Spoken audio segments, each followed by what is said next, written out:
J'espère que vous portez bien. Aujourd'hui, je suis là pour vous présenter un exposé qui porte le nom bien intitulé La gélatine, qui a été proposé par M. Hosni. C'est sous son encadrement et c'était réalisé et sera présenté par moi-même, Nassere Kauta. Et donc, j'ai opté pour le plan suivant. Donc l'amorce se fera par le biais d'une petite introduction afin de vous situer et de vous mettre dans le cadre. Ensuite, nous passerons à la définition, dans l'omission de définir ce que c'est la gélatine. Ensuite, nous verrons ces deux types majeurs et donc nous mettrons l'accent sur son utilisation, ses propriétés et on achèvera, Inch'Allah, avec une petite conclusion qui sera sous forme d'un support audiovisuel. Donc la gélatine. Qu'est-ce que la gélatine? Je commence avec une petite question pour le public. Avez-vous une idée? C'est les bonbons. Les bonbons? On pourrait dire, oui. Sucrerie. Sucrerie. Oui. C'est une matière qui est dangereuse et cancéreuse. Matière dangereuse et cancéreuse. D'autres réponses? Maîtresse, Oui. quand je prononce le mot gélatine, je pense au make-up, au gloss, au rouge à lèvres. Produits cosmétiques. Oui, et produits alimentaires aussi, Produits l'amande, alimentaires. l'IB, tout ce qui est light. Très bien. C'est Donc tout ce qui est léger. vous tournez tous autour de la thématique, mais la gélatine, ça sera une composante de ce que vous avez tous évoqué. Les sucreries, donc c'est un produit qu'on utilise pour faire ces produits-là. Donc la gélatine a de nombreuses vertus. Elle occupe d'ailleurs une place assez prépondérante dans l'industrie alimentaire aujourd'hui. Donc elle a de multiples propriétés. Et donc, on passe. On verra sa définition plus en détail selon ces deux types. D'accord? Donc il existe deux types principaux de la gélatine. Premièrement, la gélatine. De quelle gélatine parle-t-on? On parle ici, quel animal on a? Le cochon ou le porc, exactement. Donc ça sera une gélatine à source animale. Oui, voilà, donc premièrement la gélatine animale. Ensuite, nous avons la deuxième, naturelle à 100%. De quelle gélatine parle-t-on? Végétal. Très bien, donc la gélatine végétale ou bien la gélatine naturelle. Cependant, il faudrait noter que dans la plupart du temps, et lorsqu'on évoque la gélatine, c'est qu'on voudrait dire automatiquement souvent la gélatine animale. Pourquoi? Parce qu'elle est la plus utilisée, donc la plus populaire aujourd'hui. Et car la deuxième, celle-ci, la gélatine végétale, est une gélatine très moins utilisée. Et on verra pourquoi la présence omniprésente de la gélatine animale versus celle-ci. D'accord? Donc, on passe pour voir la gélatine, la première. Et voilà, ce sont les produits utilisés, qu'on utilise la gélatine pour les faire. Donc, des jellies, des produits gélifiés, des bonbons, vous l'avez bien évoqué tout à l'heure. Oui, passez. Donc, on verra la définition. La gélatine animale ou bien l'additif E441. Donc, c'est l'additif qu'on trouve mentionné dans les ingrédients des produits qu'on achète. Eh bien, c'est un produit alimentaire. Donc, ce produit est littéralement une protéine. C'est une protéine pure qui est fabriquée à partir des matières premières animales qui contiennent le collagène. D'accord? Qui sait ce que veut dire le collagène? Où trouve-t-on le collagène? Oui. Entre les muscles.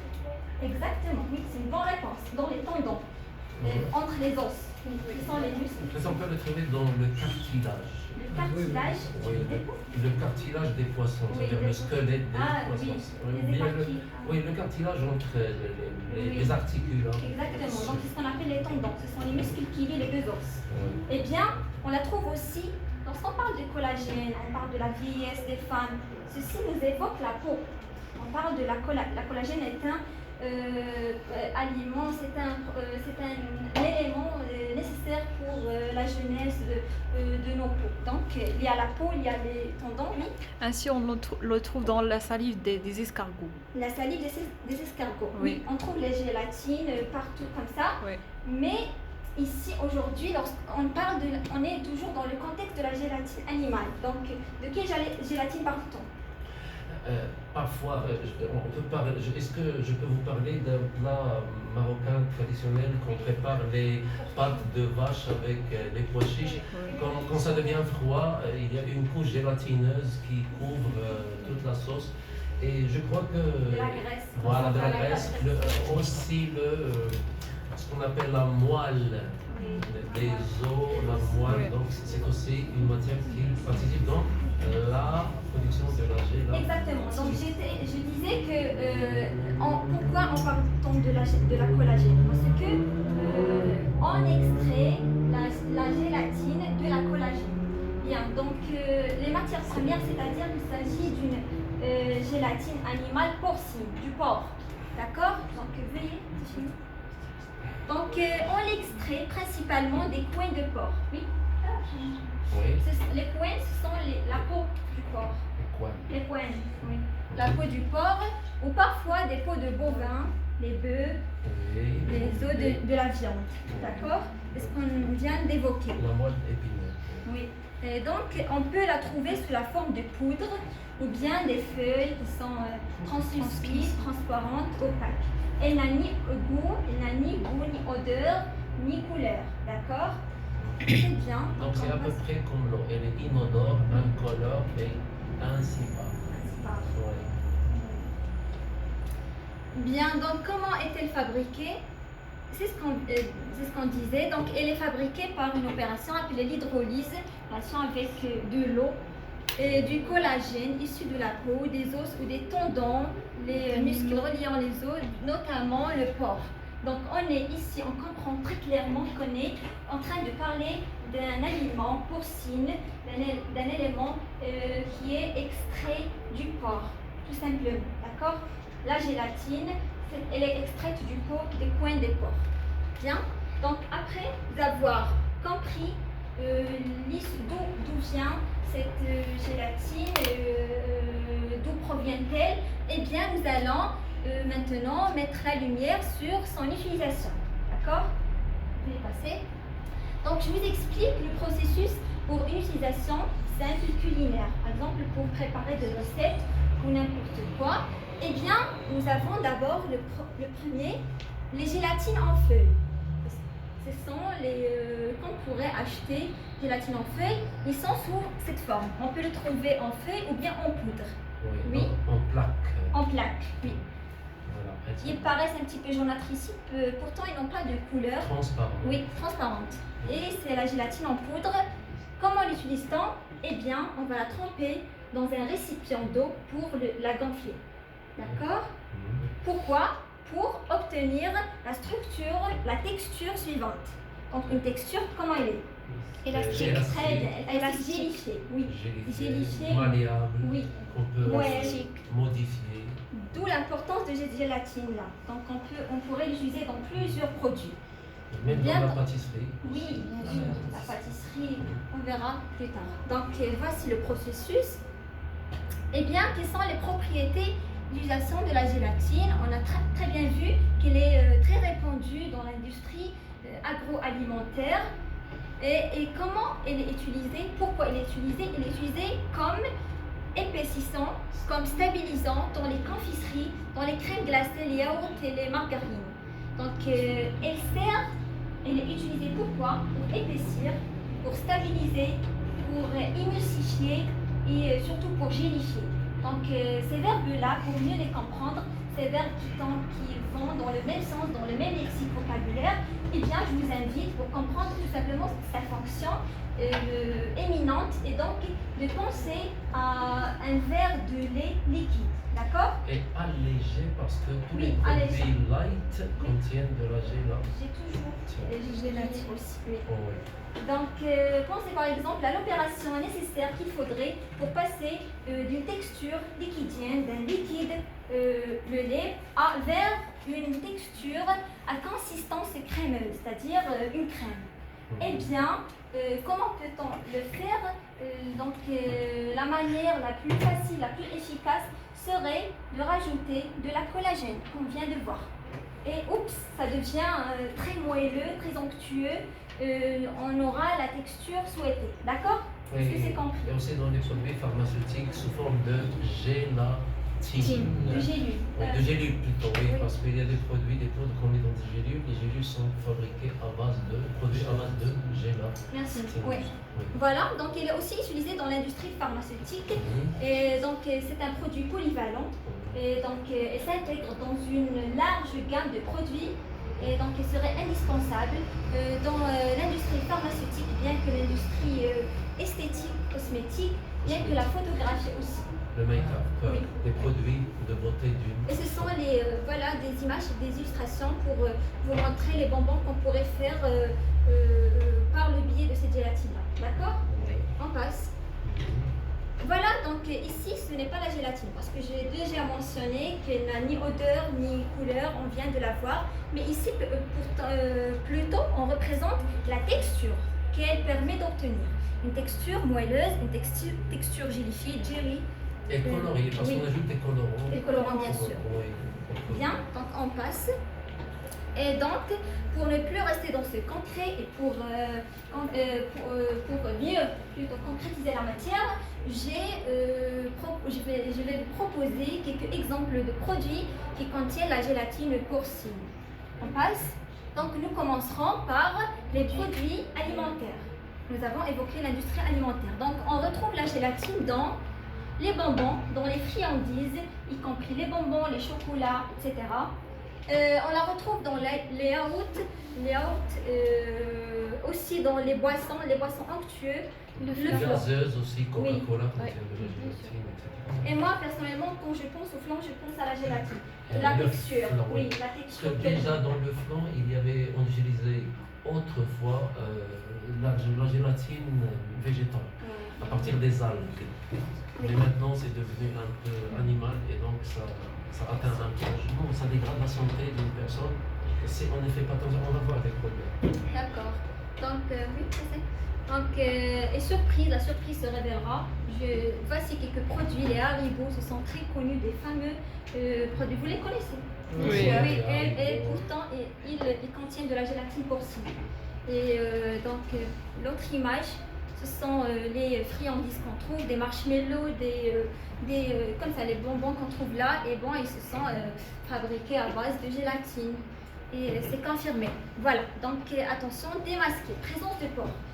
Voyez avec moi Foodwatch. Qui est Foodwatch? C'est une organisation qui a révélé, qui a dévoilé le cachet.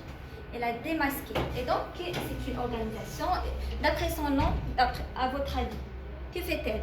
Foodwatch. Exactement, oui. Observer les aliments qu'ils consomment, surveiller, contrôler. Oui, exactement. Donc, cette organisation lutte pour les droits du consommateur.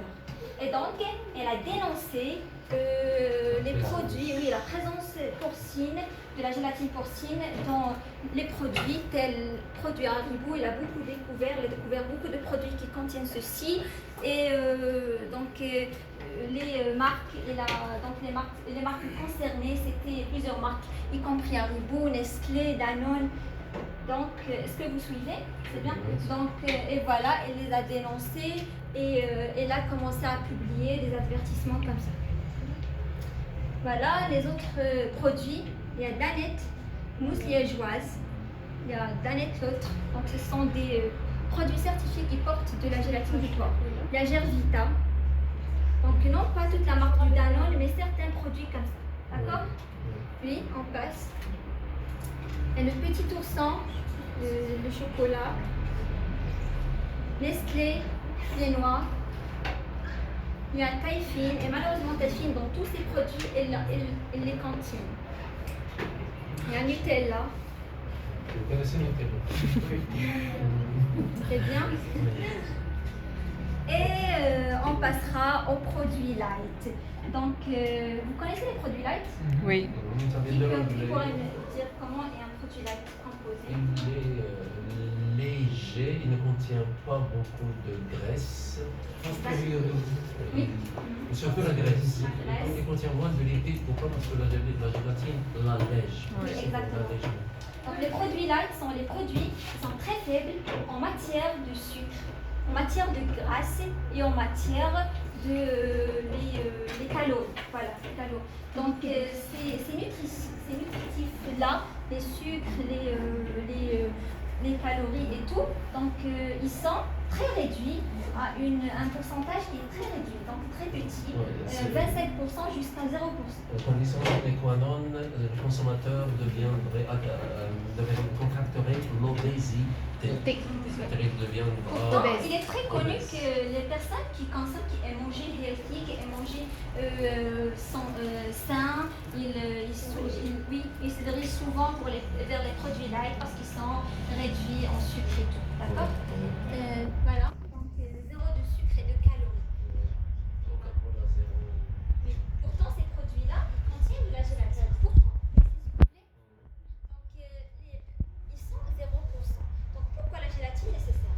Parce que les produits allégés, comme c'est ceci, donc il manque beaucoup de nutritifs tels le sucre, donc ce qui leur donne une certaine texture liquide et qui serait difficile pour la rendre consistante, pour la rendre moelleuse et tout. Donc, qu'est-ce qu'on utiliserait comme un alternative? On utiliserait la gélatine, c'est plus. Donc, malheureusement, les gens ne le connaissent pas. Ils ne connaissent pas qu'ils mangent du porc dedans. Donc, les produits allégés, il y a du fromage, du beurre, il y a le lait, vous les connaissez, il y a même du miel. Donc voilà, et comment cette vérité s'est-elle exposée? Comment nous l'avons connue? Et donc, à l'occasion d'un documentaire intitulé Produits Light, la vérité sur les faux sucres, qui était diffusé dans l'émission Moindini Live, on a invité le docteur Jean-Michel Cohen. Et donc, surprise, stupéfaction, donc, il a révélé la présence porcine ainsi qu'aux bovines du bœuf dans les yaourts allégés light. D'accord? Donc, comment c'était dit? Il a dit qu'à partir de la cohen, on fabrique de la gélatine et donc on se sert de la gélatine animale. Sinon, on ne pourrait pas lui donner cette coagulation normale, cette consistance. D'accord? Donc, il n'aura pas de forme yaourt. Quelle forme aura-t-il? C'est une forme liquidienne. D'accord? Et donc, nous avons besoin de quelque chose. Il a déclaré, donc, ce qui a provoqué l'indignation de plusieurs consommateurs, une partie des consommateurs dont le régime il interdit la consommation du porc, y compris nous en tant que musulmans, les juifs et les végétariens qui refusent de consommer le porc. On va voir une vidéo dans laquelle le patron d'une usine qui produit la gélatine porcine je ne sais plus dans quelle ville, qui va avouer qu'il n'a pas déclaré le E481 dans ses produits parce qu'il s'agit d'un problème de minorité juive et musulmane. Ça veut dire qu'il cache aux consommateurs musulmans et juifs ce qu'il y a comme gélatine porcine dans ces produits. Mais pourtant, ce n'est pas seulement les musulmans, les juifs qui se sont indignés de l'affaire. En fait, même ceux qui consomment le porc, ils l'ont dénoncé. Pourquoi? Oui, ils mangent de la viande, du porc, mais personne n'appréciera qu'il mangera du porc dedans son chocolat, ses bonbons. Donc c'est un peu répugnant, c'est dégoûtant pour eux-mêmes. Ça veut dire qu'ils se sont trahis. Oui, non seulement, et surtout qu'il n'est pas même mentionné dans les ingrédients. D'accord? Oui. Clairement dans les ingrédients. Eh bien, donc après ce scandale, après cette affaire, et donc de Foodwatch ainsi que du dernier médecin Michel Cohen, et bon, on va commencer à avoir des publications, des avertissements pour dessiner aux internautes afin d'éviter qu'ils consomment certains produits qui contiennent ceci. Danette et beurre président, ce qu'on a vu, caramel et bonbons. Donc ces produits contiennent très souvent dans les produits light. Donc dénonçant l'hypocrisie, finalement trop de juifs et musulmans consomment ces produits haram. Oui, sans leur volonté, sans leur gré. à leur Oui. insu. Oui, c'est pas visible. C'est bon, d'accord. Donc on passe aux produits pharmaceutiques. Ça vous dit quoi les produits pharmaceutiques? Non. Non. La Oui. pharmacie, Qu'est-ce les qu'on trouve dans la médicaments. pharmacie? La Oui, cosmétique, exactement. Les médicaments. Voilà. Oui. Donc ce sont les médicaments et Les gélules. spécifiquement les gélules ou bien les capsules, les petites capsules qu'on prend. Les capsules. Oui, qui passez contiennent- s'il vous plaît. Nous avons 3 photos. Oui. Donc ce sont les capsules. Donc lorsqu'on les prenne, on croit qu'il y a une petite enveloppe du plastique. Pourtant c'est pas, ça ressemble au plastique, mais pourtant c'est de la gélatine, c'est du porc. Voilà, donc la gélatine constitue majoritairement l'enveloppe des gélules. Ce sont les gélules. Et on passe aux produits cosmétiques. Qu'est-ce qu'on trouve dans les produits cosmétiques? Le rouge à lèvres, Oui, le maquillage. le gloss, le make-up. maquillage, les produits de beauté. Oui. Voilà, produits de la femme. Donc c'est la cosmétique. Oui. Passé. Et donc nous avons les photos, des photos illustratives, le maquillage. Il y a même, oui, petit signal, c'est pour laisser à la fin, oui. Passé. Il y a les shampoings, oui, certains shampoings. Oui, aussi les shampoings contiennent le maquillage. Si. Oui.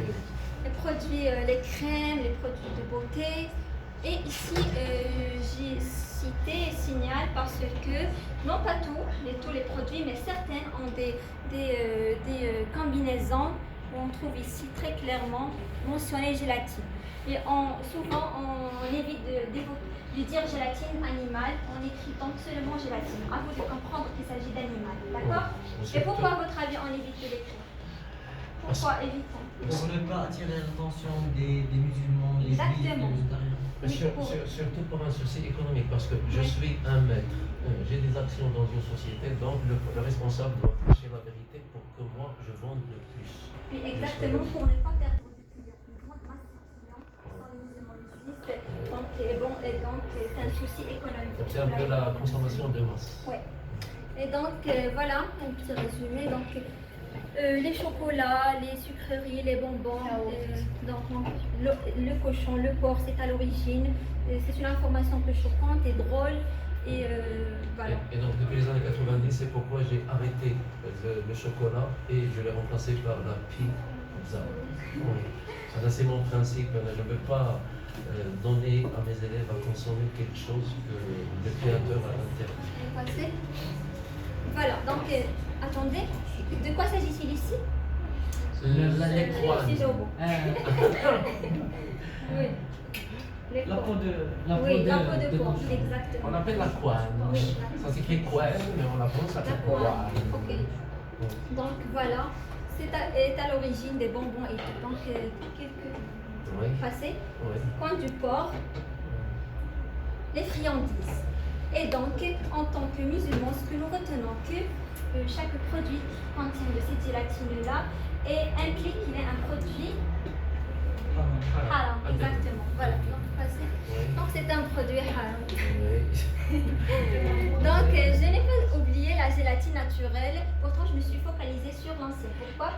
On va découvrir. Donc la gélatine naturelle, pourquoi utilise-t-on la gélatine animale et pas la végétale et la naturelle? Non, pas c'est revenez. Oui, donc où trouve-t-on d'abord la gélatine naturelle? Elle s'appelle l'agar-agar et elle provient d'une algue rouge japonaise.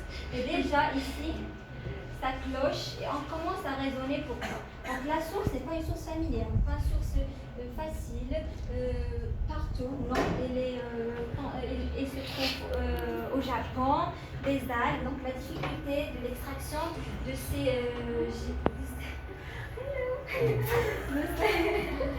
donc la difficulté de l'extraction de cette gélatine et on la trouve dans les magasins bio et certaines grandes surfaces. Donc, qu'est-ce qui différencie? Elles sont proches. Oui, c'est ce que j'allais dire. Donc, je voulais vous demander qu'est-ce qui différencie les produits bio des produits normaux qu'on utilise en matière de prix. Les bio sont plus chers. Oui, l'augmentation Le du bio prix. coûte plus cher que l'artificiel. Relativement beaucoup plus cher. Parfois, Voilà. c'est 3 fois plus le prix en Europe. Oui, voilà. Donc, pourquoi? Parce que la gélatine végétale est trop chère. Donc pourquoi la gélatine animale et non pas la gélatine végétale? Parce que l'autre est coûteuse.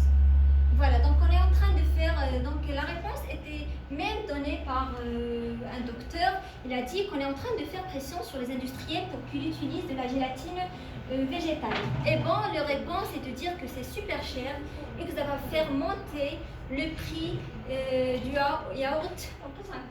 Voilà, c'est joli, tu es extra. Précise le docteur Jean-Michel Cohen. Donc pourquoi? C'est coûteux. Et donc c'est bel et bien une raison économique. D'accord? Donc je vais finir par une remarque qui résume tout d'un internaute sur cet additif alimentaire de E441. Les commentaires que vous voyez sur Un petit Facebook. commentaire que j'ai visé. Voilà. Donc l'avis d'internaute. Donc Marc Saccard dit que je suis musulman, je ne consomme pas de porc, mais partout il y a de la gélatine ou le gélifiant. Avec pas plus d'indications, sinon s'il vous plaît, plus d'indications de faire que faire moi tant que je ne vois pas écrit. Pour j'en consomme. Donc c'est familier. D'ailleurs, beaucoup de produits européens sont vendus dans les pays musulmans où les consommateurs ne sont même pas alertés, ne sont même pas au courant qu'il y a du porc dans ces bonbons et des yaourts. Donc c'est pas mentionné. Conclusion, et donc...